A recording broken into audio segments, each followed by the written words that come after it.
Okay, so the oil filter, transmission, that's the countershaft and main drive gears for the main unit.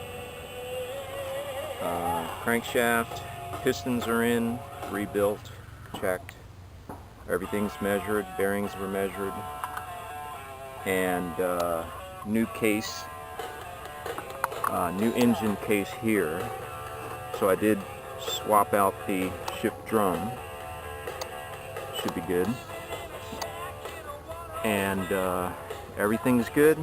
It's assembly time. I lost 3 days. One day I had to go to the emergency room to get something out of my eye. And then it was nothing serious, but I thought it was serious. And then it's been raining for 2 days straight. And I mean raining like a crazy. So I lost 3 days already. Let's try to get this thing rebuilt.